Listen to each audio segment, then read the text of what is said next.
Queridos hermanos, la verdad dice Jesús que nos va a ser libre. Y verdaderamente en estos tiempos de tanta confusión, la iglesia, alguien en la iglesia tiene que, con sentido común y con sensatez, dar respuesta a tantas falsedades que se están diciendo de la iglesia precisamente en estos tiempos, precisamente en esta semana de la Pascua. Si ustedes recuerdan, como también he estado reflexionando yo en estos días, siempre en Semana Santa, por los días de Semana Santa, sale un tema difamando a la iglesia. Tuvimos el famoso código de Da Vinci, primero el libro. Al año siguiente, en Cuaresma, tuvimos la película del código de Da Vinci. Al otro año tuvimos Ángeles y Demonios, donde decían que iban a desenmascarar a la iglesia y aparecía el Vaticano derrumbándose al final de la película. Hemos tenido en una Cuaresma cuando dijeron que encontraron los famosos huesos de Jesús en una tumba. Otro año tuvimos en la Cuaresma que encontraron los huesos de un hermano de Jesús, Santiago, y de la esposa de Jesús, María Magdalena. Siempre, siempre, en todas las Cuaresmas, el demonio, a través de los medios de comunicación que le están sometidos, ponen un tema para sacar al cristiano de su enfoque, que debe ser la celebración de la Pascua y de Jesucristo. Este año ha sido la cumbre de todos los años de difamación. Este año, en plena Semana Santa,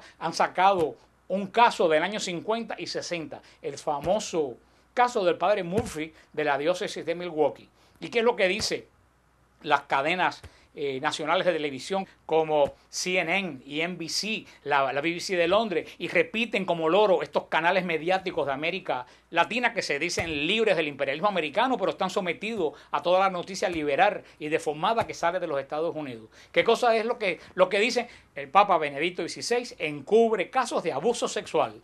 Y ahí salen todos los comecuras, y ojalá que tú seas un comecura y que me estés escuchando. Ahí salen todos los comecuras a decir blasfemia contra el Santo Padre, como he escuchado en el día de hoy, que si el gobierno debe cerrar la iglesia, que si el Papa debe renunciar. Hoy en un talk show famoso americano han dicho las injurias más grandes que yo he oído decir sobre la Iglesia Católica, pero ya con grado agresivo, de una persona decir que si él tuviera el Papa delante lo mataba. Eso se ha dicho hoy, en el día de hoy, en los canales nacionales norteamericanos. ¿Y por qué? Porque la noticia ha sido manipulada. La verdad no se ha dicho. Todo lo que ha dicho la prensa norteamericana y han repetido todas las prensas del mundo como papagayo ha sido mentira. Y no solo mentira, ha sido difamación. Cuando Benedicto XVI asume la cátedra de San Pedro, hacía 6 años que el sacerdote en cuestión había muerto. Y están diciendo que el Papa encubrió a ese sacerdote. Hoy he visto una pancarta de una foto del Papa diciendo peligro número 1 para los niños. En un momento en que la gente está diciendo que Ricky Martin está bien por ser homosexual y por haber engendrado 2 hijos en una probeta, están diciendo que el Papa es un peligro para los niños. ¿Cuál es la verdad detrás de toda esta historia? La verdad de toda esta historia es esta. El padre Murphy es un sacerdote norteamericano ordenado en el año 1950. Y quiero aclarar que yo no voy a hacer la apologética ni la apología del padre Murphy. El padre Murphy ya se encontró con el Señor y el Señor habrá juzgado su corazón. Y si es culpable, el Señor lo habrá juzgado con vara de hierro. Estoy esclareciendo la verdad de lo que se está diciendo. El padre Murphy fue ordenado en el año 1950. Entre el año 1950 y 1960 hay denuncias de que el padre Murphy había cometido abusos sexuales a niños de un orfanato católico dedicado a personas que no pueden oír. Esta denuncia contra el padre Murphy no surgió hasta el año 1974. En el año 1974 se presentó un caso legal contra el padre Murphy por supuestos abusos de niños. En la justicia americana, el juez que tenía el caso del padre Murphy desestimó los cargos. La justicia americana dijo que no había cargos, no estaba diciendo si era inocente o si era culpable, que no había pruebas que pudieran condenarse al padre Murphy. ¿Por qué? Porque eran hechos que habían ocurrido más de una década anterior. Y la justicia americana, después que pasa una década, y más cuando no hay pruebas, que es palabra contra palabra, no hay caso de juicio. La justicia americana desestimó el cargo de violación sexual contra el padre Murphy. Aquí tenemos el primer caso. No hay caso criminal. La justicia nunca encausa al padre Murphy a pesar de que se le abre un caso. En el año 74, cuando la justicia hace este estudio sobre el padre Murphy y declara que no hay caso, la iglesia separa al padre Murphy de su parroquia y de cualquier contacto como niño. Y el padre Murphy va, y repito, hermano, en el año 1974, cuando Benedicto XVI era sacerdote en Múnich, en Alemania.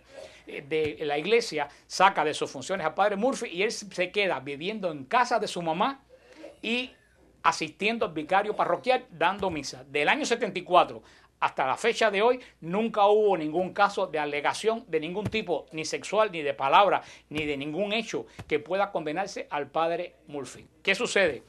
Cuando empiezan todos estos casos de abogados poniéndole sus millonarios a la iglesia. ¿Qué es lo que sucede en ese momento? Vuelven de nuevo las acusaciones contra el padre Murphy en el 1998, pero ya estamos a 40 años de los hechos que supuestamente acaecieron. Cuando en el 98 vuelven las supuestas víctimas a presentar el caso, no a la justicia americana, porque la justicia americana definitivamente dijo que no hay caso, lo presentan a la iglesia. El arzobispo de Milwaukee presenta una carta al Santo Padre Benedicto XVI preguntándole al Papa si había lugar a un proceso canónico que no involucra ningún tipo de pena civil. Era un proceso para separar del presbiterado definitivamente al padre Murphy. Fue en el año 98. En ese momento el padre Murphy estaba enfermo de cáncer terminal y le escribe una carta al Papa pidiéndole que no hicieran ese proceso, que al final de su vida. Benedicto XVI, que era cardenal en ese momento, decidió que si la justicia americana no había probado cargo criminal contra el padre Murphy y que habían pasado más de 40 años del hecho y que hacía 20 años que no se le podía comprobar ningún hecho indebido al padre Murphy, Benedicto XVI, en ese momento, cardenal Ratzinger, decidió que no había caso para un proceso canónico de destitución del presbiterado a un padre que hacía varios años que no ejercía y que estaba muriendo de cáncer. El padre Murphy murió 4 meses después de este hecho. Esto es todo lo que ocurrió. ¿Qué es lo que presenta la prensa? Que el Papa encubrió hechos de asalto sexual. Cuando los asaltos sexuales supuestamente ocurrieron, el Papa era un joven recién ordenado. De la forma que la prensa norteamericana está presentando el caso, es difamatoria, es mentira, está distorsionado y está preparado para sembrar este odio y esta reacción que hemos visto en los medios anticatólicos de esta nación y del mundo entero. ¿Hay problemas en la iglesia? Por supuesto que hay problemas en la iglesia, pero hay problemas en las escuelas. Tenemos el caso que me escribió un hermano de México, que en 40,000 casos de abusos sexuales del año pasado presentados en México, de 40,000 casos, 6 son de sacerdotes. No debía haber ninguno, pero 6 hay de sacerdotes y 39,900 y tantos casos son de padres de familia abusando de los hijos.